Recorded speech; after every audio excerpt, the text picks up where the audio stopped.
Alright everybody, welcome back to another video. So today we're talking about the best UFC fighter in each weight class right now. WMA will be included for the sake of this video. But it does not mean like pedigree, all it means as of right now, given their age, they're this, they're that, their accomplishments, their age, they're this. And, like recent accomplishments, not like their overall career, but like what have they done for what have you done for me recently type stuff. So yeah, I just want to clear that up because I might do a video on the best pedigreed fighters, which would be, for example, like you could argue. I mean, I'm trying to think of someone like Jose Aldo is the best pedigreed bantamweight potentially because we've always done a featherweight potentially. You know, it would be a weird video, but something like that. Let's focus on the now, the present day. So starting off at heavyweight, meaning this one's pretty clear. I've done a video on this. I glazed this man a ton. I deleted some of my older videos before I really started developing this better channel. But I think I've talked about Aspinall, and I want to say 60% of my videos is a rough estimate there. Great fighter, great striking, great grappling, amazing speed and power. We all know that stuff. I mean, current interim, he's the real champ with one defense already, so pretty nice there. Shortest average fight time, first and bottom position time, meaning he spends the least amount of time in bottom position. I believe it's 3 seconds. His entire, I think, would it be UFC or MMA? I believe it's UFC because the UFC stats. Second in finishes, third in subs, and fifth in KO/TKO wins among active heavyweights.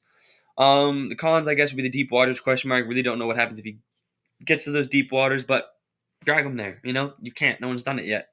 And then what matchups can he really get if Jones won't fight him? I don't think he'll get a Cyril Gane matchup. I think Gane is going to try to stay as far away from Aspinall as he possibly can. We'll start this endless ducking cycle. I think Volkov will probably the one to fight Aspinall, to be honest. I think Gane Aspinall, unfortunately, even though he did rob Volkov, makes the most sense. But I low-key think they'll give Volkov a rematch with Aspinall as like an undisputed title fight if Jones vacates or he gets promoted. Shamil is in the weight class though, so he's got to watch out for Shamil Gaziev. I mean, Shamil Gaziev is a pretty good honorable mention, I would say. A little underrated prospect. Not a lot of people know about him. You know, he really devours the competition when he fights them. You know. Light heavyweight, we have Zhong Ming Yang. I mean, he's got a pretty big fight upcoming, but yeah, we all kind of know this guy's pedigree. I mean, amazing fighter, amazing striking, insane power, great boxing. I mean, Alex Pereira's ducking him right now, guys.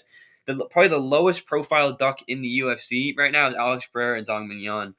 I mean, he's got an amazing margin of 8.75 significant strike per minute. Insane. 12 knockouts and 6 submissions in his career. I mean, look at how well-rounded this guy is, right? Never lost a fight, too. I mean, he's got a big matchup with former title challenger, established veteran, arguably one of the best to ever do it, Anthony Smith. I mean, on paper, of course.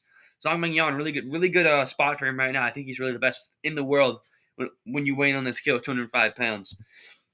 Middleweight, I think it's Dreykus. Now, I think Hamzat's really nothing but smoke and mirrors in a certain context, and I'll explain what that means. You gotta hear me out, though. Let me talk about Dreykus real quick. I'm a Dreykus glazer.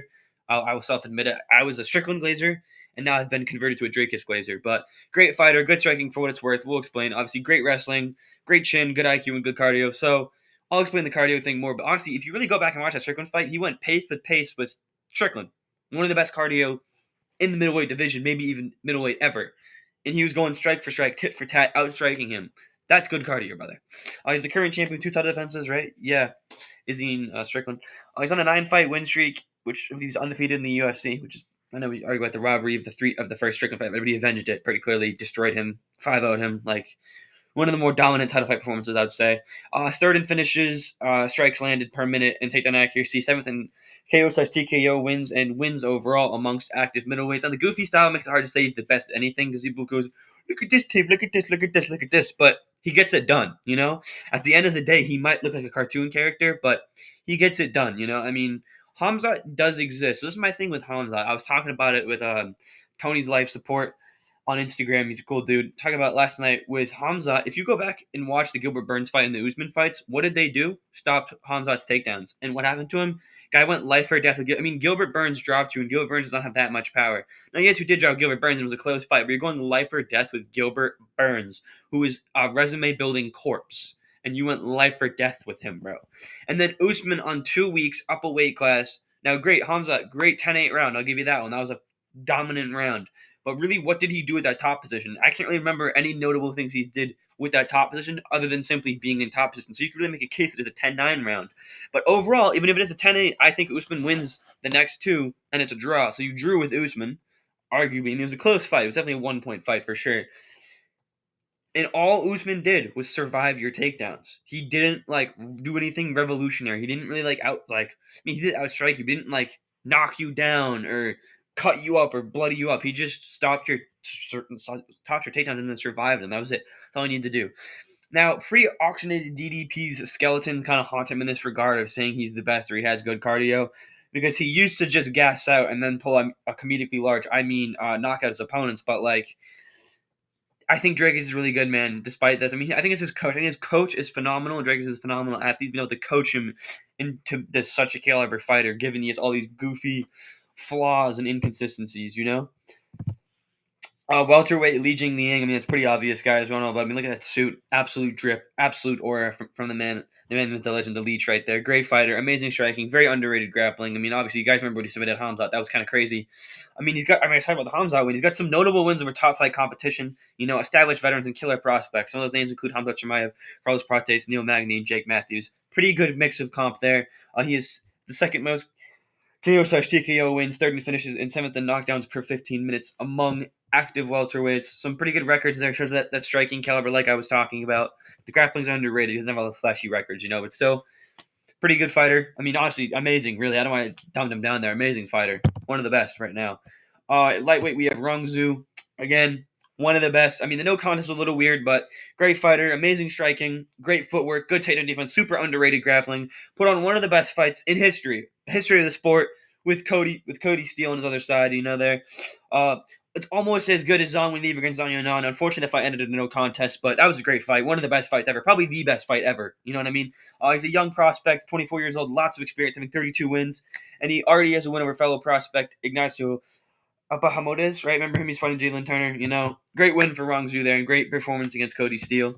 You know what I mean? Featherweight, one of the best, I would say, grapplers. I mean, come on, guys, hold on, my notes pulling up. Shailin Nerdebek. I mean, guys, come on, 50-0 with one no contest against Rongzu, but like 50-0. I mean, insane, right? Great fighter, amazing wrestling, good striking, great power, good chin. He's extremely tough pressure wrestling, smothers the opponent to the point of like full on suffocation. You know, their faces are turning purple. It's like Kevin Randleman, like prime Kevin Randleman style of wrestling. Arguably even better. I would say better. He's the power in his hands too, man. Boom. Hard shots he lands right on the chin. I mean, this led to a great win against fellow prospect Steve Garcia. I mean, he's the reason Topuria left 145, guys. He wasn't ready for the brutal wrestling this guy brings here. It's super good, guys. One of the best. The wrestling is a nightmare magic. He has the wrestling, he has the power. Everywhere you go, it's like a horror movie fighting this guy. Bantamweight, Song Yadong. I mean, Song's a good fighter at the end of the day. I mean, people say he like loses fights against top flight comp. I don't know, man. I wouldn't say he's good. I'd say he's amazing, actually. Amazing power. Arguably the most powerful fighter there ever was. I mean, Francis Ngannou doesn't compare to this guy. Good boxing, pretty good grappling. I mean, it can improve, but still, it's like, well, that's like saying Chael Sonnen can improve at grappling. So, you know what I mean? He's fought good comp with the UFC, man. I mean, he has some standout wins, like former double champion Henry Cejudo and former champion Piotr Jan. Former title challengers like Marlon Moraes and Chito Vera. I mean, he is fourth in KO/TKO wins, eighth in knockdowns landed, and 10th in total strikes landed among active bantamweights. Frankly, Marab is really just keeping the belt warm for this guy. He's ducking him, avoiding him. This is one of the low-profile ducks of the UFC right now.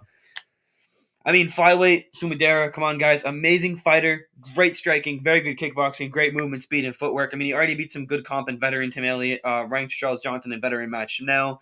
He's already racked up 13 KOs in his career, which shows he's truly one of the best finishers in the world right now, perhaps ever. I mean, when you guys think finishing ability, I think like prime Stipe and like Sumarja as in like the greatest finishers in the sport. You know what I mean? Women's bantamweight, not the WMA section. I have Kayla Harrison. This is an interesting one. She's a good fighter, you know, great grappling, obviously three-time gold medalist in judo. Beat a former champion in her debut, and his next line for the belt herself is pretty good right there. Fifth in wins and not wins overall. I believe it's fifth in submission. That was a little mistype there. And seventh in finishes among active UFC bantamweights, along with 9 first-round finishes in her career, which is really good. I mean, her striking is a little rough on the eye test, but the on-paper stats were actually pretty good, surprisingly. I mean, this is probably the worst division in the organization, to be fair. I mean, I wanted to put Norma Dumont up there because I feel like she's more well-rounded. Her grappling's pretty good and her striking's really good. But she's kind of a decisionator, whereas Kayla Harrison, at the end of the day, if the striking is rough and the cardio might not be there, but at the end of the day, she gets finishes and she's a very dominant grappler. I would say she's the best, but there's not a lot of work with her. I mean, like Raquel Pennington, Juliana Pena, Irene Aldana, like the division's pretty rough in terms of talent-wise. Honestly, bring back the 45. I mean, I was gonna honestly put Amanda Nunes even though she's not back yet, but just that's how bad this division is. I'll be real. Flyweight, we have Zhang Weili. Now, I'll explain why I put her in flyweight. So basically, she's already the greatest, like the GOAT, the greatest fighter of all time. And she's already cleaned out strawweight. I mean, she has 4 title defenses and 3 title reigns. That's a lot of title wins there. So I think she's already pretty much proved that she is like the GOAT of the sport. There's no one else quite like her. And that she deserves that move up fight against Valentina Shevchenko at flyweight when she just demolish her. I mean, like 10 seconds is all it takes for Zhang Weili to finish somebody, and it probably finished Valentina in 8, to be honest. I mean, like I said, though she's not officially a flyweight, this is my notes, by the way, though not officially a flyweight, yet she has cleaned out the division and will likely get to move up fight. So that's why I put her in flyweight. Argue with the wall, honestly. She's the GOAT. Zhang Weili does what she wants, people. Strawweight, Zhang Yaonan, right? Pretty good. I mean, it was a weird fight, that no contest against Zhang Weili, but now that Zhang Weili's pretty much moved, he'll probably take the belt off her, like a little passing down ceremony. Amazing fighter, great striking, very good kickboxing, that's her background. Very fast, able to mix up great combos with the hands, elbows, and kicks. I mean, she's already beat 2 former champions, Jessica Andrade and Carla Esparza, and already has some wins over top contenders like Mackenzie Dern, Mariana Rodriguez, and former title challengers in Carolina Kowalkiewicz and Claudia Gahelda. I mean, she's 5th in significant strikes landed, 6th in wins, and 7th in total strikes landed among active strawweights. I mean, come on, guys, like, best strawweight in the world. Now that Zhang Weili's moved to flyweight, I mean, unofficially, but officially, she's the best. Anyways, thanks for that. Thanks for watching that completely normal and having nothing to do with the Chinese Communist Party video. I think my social credit. Great video, guys. Obviously, I was a big fan of making this one. Let me guys know if you want more videos like this, and thanks for watching, and God bless.